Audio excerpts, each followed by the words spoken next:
आकाशवाणी मुंबई. मी राजेश शिरभाते आणि मी नम्रता कडू. प्रादेशिक बातम्या देत आहोत. ठळक बातम्या. केंद्र सरकारसाठी गती ही आकांक्षा असून देशाचं आकारमान आणि लोकसंख्या ही आपली ताकद असल्याचं प्रधानमंत्री नरेंद्र मोदी यांचं प्रतिपादन. जगातल्या अग्रेसर उच्च शिक्षण संस्थांनी माजी विद्यार्थ्यांचं सक्षम नेटवर्क निर्माण करण्याची आवश्यकता असल्याचं उपराष्ट्रपतींचं प्रतिपादन. 10 वर्ष पूर्ण झाल्यानंतर आधार कार्ड अद्ययावत करणं गरजेचं असल्याबाबतची इलेक्ट्रॉनिक्स आणि माहिती तंत्रज्ञान मंत्रालयाची अधिसूचना जारी. लंपी चर्मरोगामुळे मृत्युमुखी पडलेल्या 4,221 पशूंबाबत पशुपालकांच्या खात्यांवर नुकसान भरपाई म्हणून 10,85,00,000 रुपयांची रक्कम जमा. आणि आकाशवाणीचे माजी कार्यक्रम निर्माते आणि प्रसिद्ध नाट्य दिग्दर्शक अरविंद जागीरदार यांचं आज पहाटे पुणे इथं वृद्धापकाळानं निधन. केंद्र सरकारसाठी गती ही आकांक्षा असून देशाचं आकारमान आणि लोकसंख्या ही आपली ताकद असल्याचं प्रधानमंत्री नरेंद्र मोदी यांनी म्हटलं आहे. ते बंगळुरू इथं नादप्रभू केंपेगौडा आंतरराष्ट्रीय टर्मिनलच्या उद्घाटन प्रसंगी बोलत होते. प्रधानमंत्री गतिशक्ती योजना ही पायाभूत सुविधा विकासाला चालना देत आहे असं ते म्हणाले. कर्नाटकला पहिली made in India Vande Bharat आणि काशी दर्शन या 2 रेल्वे गाड्या मिळाल्या असून इथल्या लोकांची अनेक दिवसांची असलेली दुसऱ्या टर्मिनलची मागणीही आमच्या सरकारनं पूर्ण केली असून आज या दुसऱ्या टर्मिनलचं उद्घाटन झालं आहे असं प्रधानमंत्री नरेंद्र मोदी यांनी म्हटलं आहे. प्रधानमंत्री नरेंद्र मोदी आज कर्नाटक, तामिळनाडू, आंध्र प्रदेश आणि तेलंगण राज्याच्या दौऱ्यावर असून आज सकाळी त्यांनी बेंगळुरूमध्ये विधानसौध इथं संत कवी कनकदास आणि महर्षी वाल्मिकी यांच्या पुतळ्यांना पुष्पांजली अर्पण केली. तसंच वंदे भारत एक्सप्रेस आणि भारत गौरव एक्सप्रेस या रेल्वे गाड्यांना त्यांनी KSR रेल्वे स्थानकावरून हिरवा झेंडा दाखवला. केंपेगौडा विमानतळावर उभारण्यात आलेल्या नादप्रभू केंपेनगौडा यांच्या 108 फूट उंच कांस्य पुतळ्याचं अनावरणही त्यांच्या हस्ते झालं. यानंतर प्रधानमंत्री तामिळनाडूतील दिंडीगुल इथं गांधीग्राम ग्रामीण संस्थेच्या 36व्या दीक्षांत समारंभात सहभागी होतील. उद्या आंध्र प्रदेशातील विशाखापट्टणम इथं मोदी यांच्या हस्ते विविध विकास कामांचं उद्घाटन आणि कोनशिला समारंभ पार पडेल. तेलंगणातील रामगुंडम इथल्या RFCLच्या कारखान्याला ते भेट देणार असून इथं देखील त्यांच्या हस्ते विविध विकास कामांचं उद्घाटन आणि कोनशिला समारंभ होणार आहे. प्रधानमंत्री नरेंद्र मोदी येत्या 14 ते 16 नोव्हेंबर रोजी इंडोनेशिया दौऱ्यावर जात असून बाली इथं भरणाऱ्या G20 देशांच्या शिखर परिषदेला ते उपस्थित राहणार आहेत. या शिखर परिषदेदरम्यान G20 देशांचे नेते रिकव्हर टुगेदर रिकव्हर स्ट्रॉंगर या विषयाअंतर्गत वैश्विक संकटांच्या महत्त्वाच्या मुद्द्यांवर व्यापक विचारमंथन करतील. या शिखर परिषदेच्या कार्यक्रम मसुद्यानुसार या परिषदेत 3 सत्र होणार असून त्यात अन्न आणि ऊर्जा सुरक्षा, आरोग्य आणि डिजिटल परिवर्तन यांचा समावेश आहे, अशी माहिती परराष्ट्र व्यवहार मंत्रालयाचे प्रवक्ते अरिंदम बागची यांनी प्रसारमाध्यमांशी बोलताना सांगितलं. शिखर परिषदेच्या समारोपाच्या सत्रात इंडोनेशियाचे राष्ट्रपती जोको विडोडो सांकेतिक पद्धतीनं प्रधानमंत्री नरेंद्र मोदी यांना G20 परिषदेचं अध्यक्षपद सोपवतील. भारत 1 डिसेंबरपासून G20 परिषदेचा औपचारिक अध्यक्ष म्हणून कार्यभार पाहिल. बारामती लोकसभा मतदारसंघाचा आढावा घेण्यासाठी केंद्रीय राज्यमंत्री प्रल्हाद सिंह पटेल यांच्या दौऱ्याला सुरुवात झाली असून त्यांनी बारामती लोकसभा मतदारसंघ, खडकवासला विधानसभा मतदारसंघातील कोअर कमिटीमधील भाजप पदाधिकाऱ्यांशी संवाद साधला आणि पक्षाची ताकद मजबूत करण्याकरिता तसंच 2024च्या लोकसभा निवडणुकीत पक्षाचा उमेदवार निवडून आणण्याबद्दलची रणनीती कशी असावी याबद्दल चर्चा केली. प्रधानमंत्री नरेंद्र मोदी यांनी सर्वसामान्यांकरिता ज्या योजना सुरू केल्या आहेत त्या तळागाळापर्यंत पोहोचवण्याकरिता विशेष मोहीम राबवल्याबद्दल पदाधिकाऱ्यांचे आभार मानून हे कार्य असंच अव्याहतपणे चालू राहणं आवश्यक असल्याचं पटेल यांनी सांगितलं.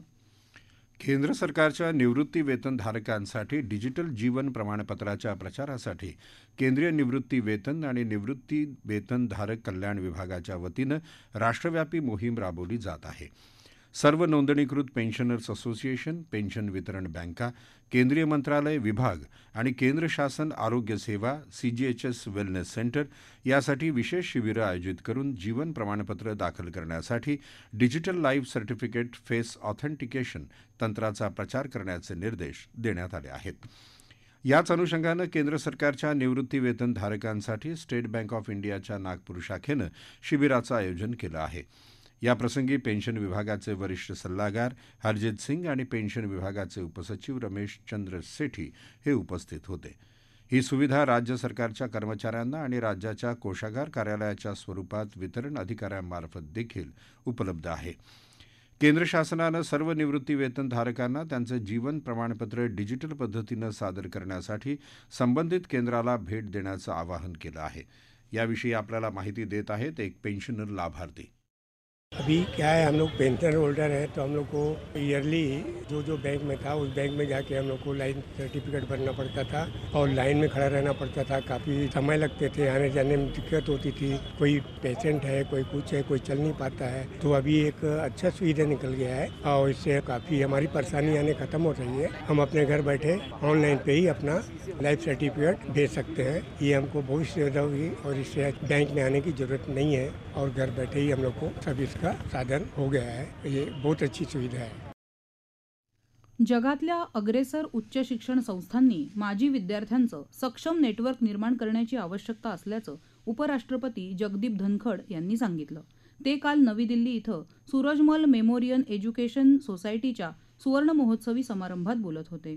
त्याचसोबत माजी विद्यार्थ्यांनी देखील आपण समाजाचं देणं लागतो या भूमिकेतून कार्यरत राहण्याची आवश्यकता आहे असं आवाहनही उपराष्ट्रपती जगदीप धनखड यांनी केलं. महाराजा सूरजमल यांच्या गौरवशाली इतिहासाचा उल्लेख करून त्यांच्या नावानं कार्यरत असलेल्या शैक्षणिक संस्थेला राष्ट्रीय आणि जागतिक स्तरावर प्रतिष्ठा आणि उत्तम स्थान मिळवण्यासाठी प्रयत्नशील राहण्याची गरज आहे असंही ते म्हणाले. ऊस दर एफआरपीच्या मागणीसाठी 17 आणि 18 नोव्हेंबरला सांगलीतील ऊस तोडणी बंद ठेवण्यात येणार असल्याची माहिती माजी खासदार राजू शेट्टी यांनी दिली आहे. सर्वपक्षीय साखर कारखानदार एकजूट दाखवत जर शेतकऱ्यांचे पैसे बुडवत असतील तर जिल्ह्यातील सर्व शेतकरी एक होऊन तुम्हाला उत्तर दिल्याशिवाय राहणार नाही असा इशाराही त्यांनी दिला आहे. देशाला भारतीय पक्षीशास्त्राची ओळख करून देणारे भारतीय पक्षीशास्त्राचे जनक बर्ड मॅन ऑफ इंडिया अशी ओळख असणारे डॉक्टर सलीम अली यांचा 12 नोव्हेंबर हा जन्मदिवस देशात पक्षी दिवस म्हणून साजरा करण्यात येतो. ज्या काळात भारतात पक्षीशास्त्र हा विषय अस्तित्वात नव्हता अशा काळात त्यांनी पक्षी निरीक्षण करत आपल्याकडील पक्ष्यांच्या नोंदी घेतल्या. त्यासाठी त्यांनी जर्मनीमध्ये जाऊन पक्षीशास्त्राचं प्रशिक्षण घेतलं व इंग्लंडमध्ये काम केलं. त्यांच्या स्मृतीला अभिवादन करण्यासाठी तुमसर इथल्या कस्तुरबा महाविद्यालय भोंडकी तलाव इथं पक्षी निरीक्षण कार्यक्रम घेण्यात आला. कारंजा इथं वनपरिक्षेत्र तसंच जेसी हायस्कूल व पक्षीमित्र हिमांशुजी संपत यांच्या संयुक्त विद्यमानं स्वर्गीय प्रकाशदादा डहाके निसर्ग पर्यटन केंद्रात पक्षी सप्ताह साजरा करण्यात आला.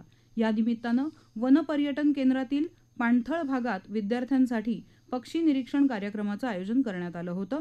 ज्येष्ठ पक्षी अभ्यासक मारुती चित्तमपल्ली यांचा वाढदिवस तसंच पक्षीतज्ञ स्वर्गीय सलीम अली यांच्या जयंतीनिमित्त महाराष्ट्र शासन आणि महाराष्ट्र पक्षीमित्र संस्था अनुमोदित पक्षी सप्ताह अंतर्गत हा कार्यक्रम आयोजित केला होता. यात मुख्यत्वे silverbill munia, red vented bulbul, बया, shrike, tailor bird, lapwing, kingfisher इत्यादी तर जलपक्ष्यांमध्ये ब्लॅकविंग स्टिल्ट, लिटिल ग्रेब, कर्मोरंट इत्यादी पक्षी बघावयास मिळाले. पक्षी बघत असताना पक्षीमित्र श्री हिमांशुजी संपत यांनी पर्यटन केंद्रातील निसर्ग निर्वचन संकुल येथे स्लाइड शोद्वारे विविध प्रकारच्या पक्ष्यांबद्दल, फुलपाखरे तसेच सापांबद्दल सविस्तर माहिती सांगितली. केंद्र सरकारनं आधार कार्ड नियमामध्ये काही बदल केले आहेत. नव्या नियमांनुसार आधार कार्ड काढल्याला 10 वर्ष पूर्ण झाल्यानंतर कमीत कमी एकदा तरी संबंधित दस्तावेज अद्ययावत करणं गरजेचं आहे. इलेक्ट्रॉनिक्स आणि माहिती तंत्रज्ञान मंत्रालयानं याबाबत अधिसूचना काढली असून या अधिसूचनेनुसार माहिती अद्ययावत केल्यानं आधार कार्डातील माहितीची अचूकता सुनिश्चित होईल. या प्रादेशिक बातम्या आकाशवाणीच्या मुंबई केंद्रावरून देत आहोत. रायगड जिल्ह्यातील पेण तालुक्यातील पेण शहरानजीक असलेल्या मुंबई गोवा राष्ट्रीय महामार्गावरील भोगवती नदीच्या पुलाखालील पात्रात बॉम्ब सदृश वस्तू म्हणजे जिवंत जिलेटिन कांड्या निदर्शनास आल्या आहेत. हा पूल मुंबई आणि कोकण यांना जोडणारा पूल आहे. पेण येथील समाजसेवक स्वरूप घोसाळकर आणि त्यांच्या सहकाऱ्यांना बॉम्ब सदृश वस्तू तसंच जिवंत जिलेटिन कांड्या नदीपात्रात दिसून आल्या. त्यांनी तात्काळ पेण पोलीस स्टेशनचे पोलीस निरीक्षक देवेंद्र पोळ यांना याबाबत माहिती दिली. या घटनेमुळे पेणमध्ये खळबळ माजली आहे. रायगड, नवी मुंबई पोलिसांसह बॉम्ब शोधक व नाश पथक घटनास्थळी दाखल झाली असून पुढील तपास सुरू आहे.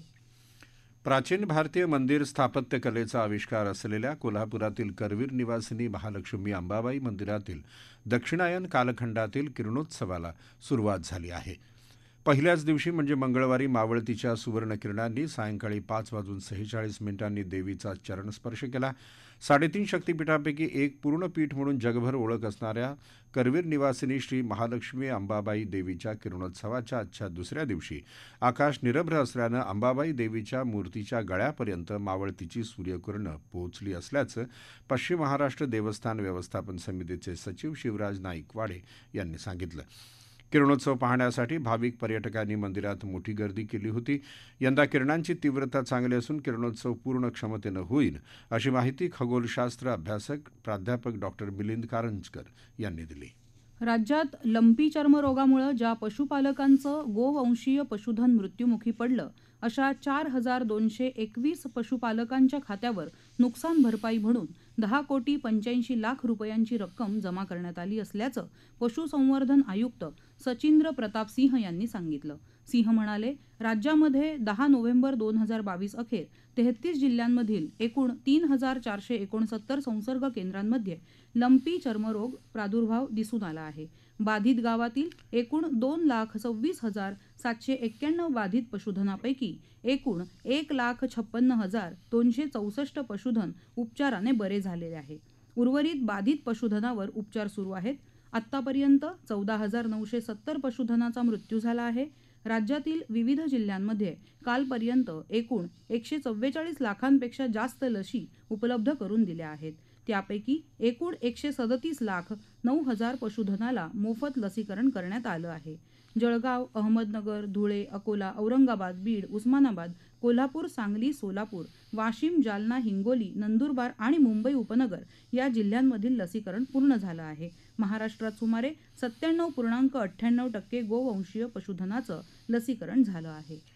आकाशवाणीचे माजी कार्यक्रम निर्माते आणि प्रसिद्ध नाट्य दिग्दर्शक अरविंद जागीरदार यांचं आज पहाटे पुणे इथं वृद्धापकाळानं निधन झालं. ते 91 वर्षांचे होते. आकाशवाणीत अरविंद मामा नावानंच ते बालविहारचे कार्यक्रम करत. महाराष्ट्र राज्य नाट्य महोत्सवात अरविंद जागीरदार यांना अभिनय दिग्दर्शनाची अनेक पारितोषिकं मिळाली होती. विदर्भातल्या बालनाट्य चळवळीचे ते प्रणेते ठरले. त्यांनी रंगरेखा ही संस्था स्थापन केली. विदर्भ साहित्य संघाच्या नाट्य समितीतही त्यांनी कार्य केले. बराच काळ त्यांचा विदर्भ साहित्य संघाशी संबंध राहिला. वयाच्या 75व्या वर्षी मला काही आठवत नाही हे अल्झायमर सारख्या दुर्धर रोगावर त्यांनी लिहिलेल्या नाटकाला अमरावती प्रादेशिक केंद्रावर झालेल्या स्पर्धेत प्रथम पारितोषिक मिळालं. ठाणे इथं त्यांनी उत्तरायण नावाची ज्येष्ठ नागरिकांची संस्था स्थापन केली होती. नाशिक त्र्यंबक रस्त्यावर त्र्यंबक विद्यामंदिर इथं असलेल्या खादी ग्रामोद्योग केंद्राच्या जागेवर योग आणि आयुर्वेद विद्यापीठ उभारणीसाठी प्रयत्न करणार असल्याचं उपमुख्यमंत्री देवेंद्र फडणवीस यांनी सांगितलं. त्र्यंबकेश्वरजवळ निवेदा वेलनेस विलेजमधील वास्तूच्या उद्घाटन प्रसंगी ते बोलत होते. या कार्यक्रमाला ग्रामविकास मंत्री गिरीश महाजन उपस्थित होते. यावेळी केंद्राला पर्यावरण आणि आरोग्यविषयक क्षेत्रात काम केल्याबद्दल पुरस्कार देण्यात आला. ठळक बातम्या पुन्हा एकदा. केंद्र सरकारसाठी गती ही आकांक्षा असून देशाचं आकारमान आणि लोकसंख्या ही आपली ताकद असल्याचं प्रधानमंत्री नरेंद्र मोदी यांचं प्रतिपादन. जगातल्या अग्रेसर उच्च शिक्षण संस्थांनी माजी विद्यार्थ्यांचं सक्षम नेटवर्क निर्माण करण्याची आवश्यकता असल्याचं उपराष्ट्रपतींचं प्रतिपादन. 10 वर्ष पूर्ण झाल्यानंतर आधार कार्ड अद्ययावत करणं गरजेचं असल्याबाबतची इलेक्ट्रॉनिक्स आणि माहिती तंत्रज्ञान मंत्रालयाची अधिसूचना जारी. लंपी चर्मरोगामुळे मृत्युमुखी पडलेल्या 4,221 पशूंबाबत पशुपालकांच्या खात्यावर नुकसान भरपाई म्हणून 10,85,00,000 रुपयांची रक्कम जमा. आणि आकाशवाणीचे माजी कार्यक्रम निर्माते आणि प्रसिद्ध नाट्य दिग्दर्शक अरविंद जागीरदार यांचं आज पहाटे पुणे इथं वृद्धापकाळानं निधन. आकाशवाणीच्या बातम्यांसह जगभरातल्या बातम्या तुम्ही ट्विटरवर AIR_News_मुंबई या हँडलवरही दिवसभर पाहू शकता. याबरोबरच आकाशवाणी मुंबई केंद्रावरचं हे प्रादेशिक बातमीपत्र संपलं. नमस्कार. नमस्कार.